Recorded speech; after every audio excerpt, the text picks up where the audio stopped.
Rock Marcone, Hugo, Minnesota. Great. Rock, I'm so glad that you came. We've had a great night with our veterans, and we're so happy that we're here, and we're extremely proud of you.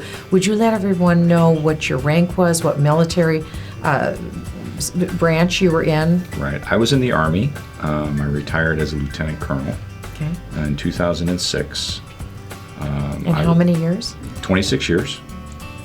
And I would say the pinnacle of my career was I commanded Task Force 369 Armor in the 3rd Infantry Division, the 1st Brigade, during the invasion of Iraq in 2003. My unit had the distinction of being the lead unit, the advance guard. My tanks were the first tanks in Baghdad. I took Saddam International Airport. Well, I didn't. My unit did. My boys did. And, you did.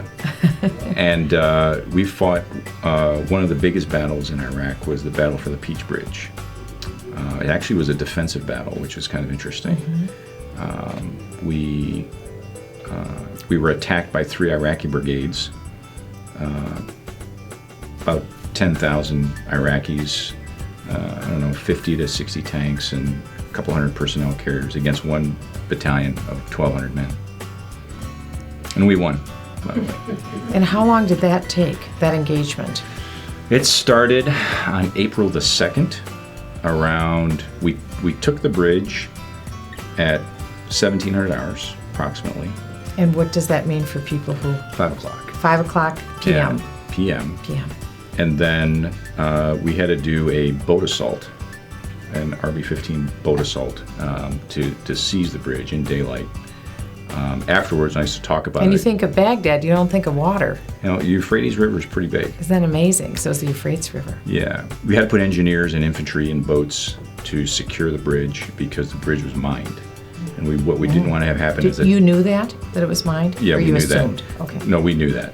So as the tanks were going over, we didn't want them to blow the bridge because we had a little problem with that at a battle called Kifl Bridge, where they did blow the bridge, and we learned quite a bit from that fight. Yeah, I used to love to tease the Navy that the only naval engagement was actually conducted by the Army in assault boats. And they don't like that too much, but I think it's kind of interesting.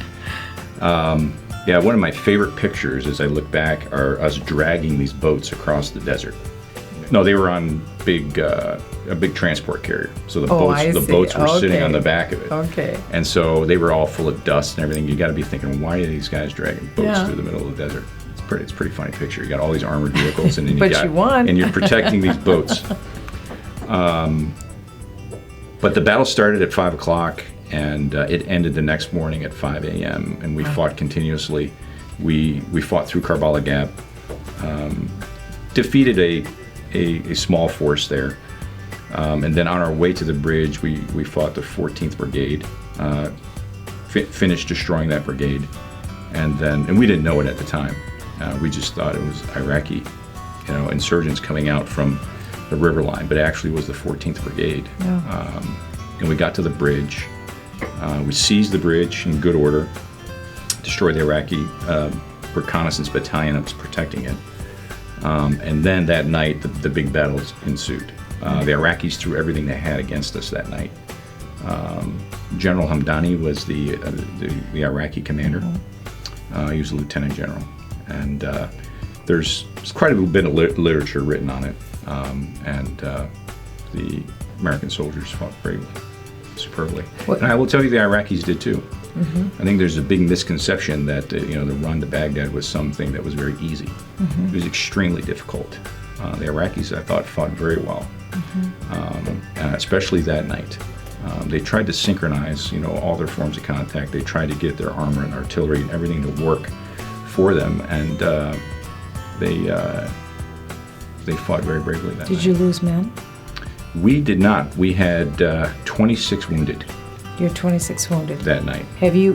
We lost. I had 2 killed in the task force, and we also lost Michael Kelly. Yes. Do you remember that? Yes. When we were attacking into the airport, he was with my battalion. He was killed with one of my soldiers.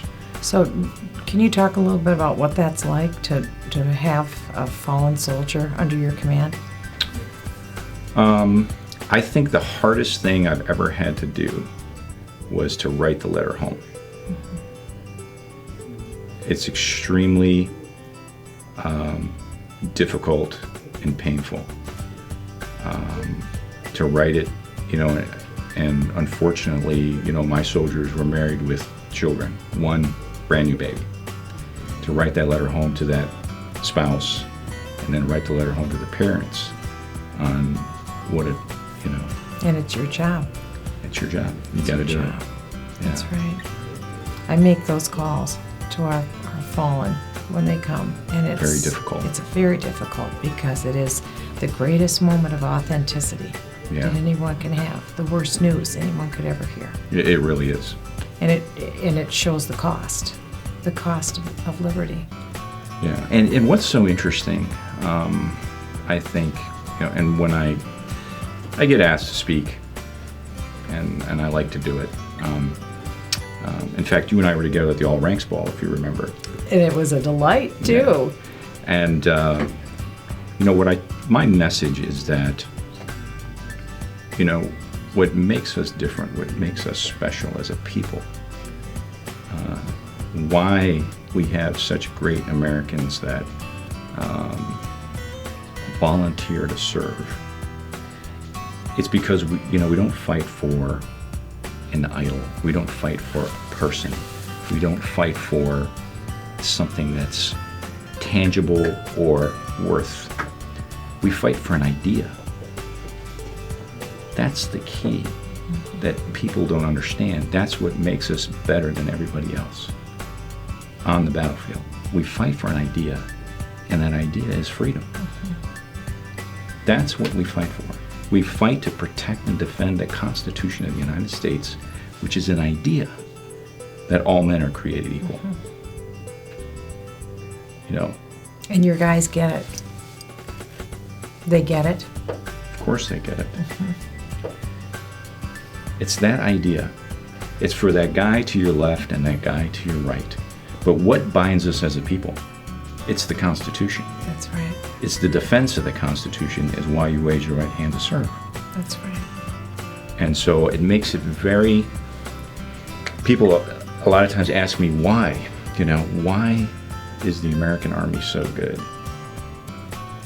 And and what I like to tell them, it's your Army. When I talk to civilians, and I am one now, when I'm out in corporate America, when I talk to people, I tell them, you should be very proud of your Army. Yeah. And it is yours. And I use that in terms of our Navy and Air Force and Coast Guard and all of our service. I just happen to be partial to the Army.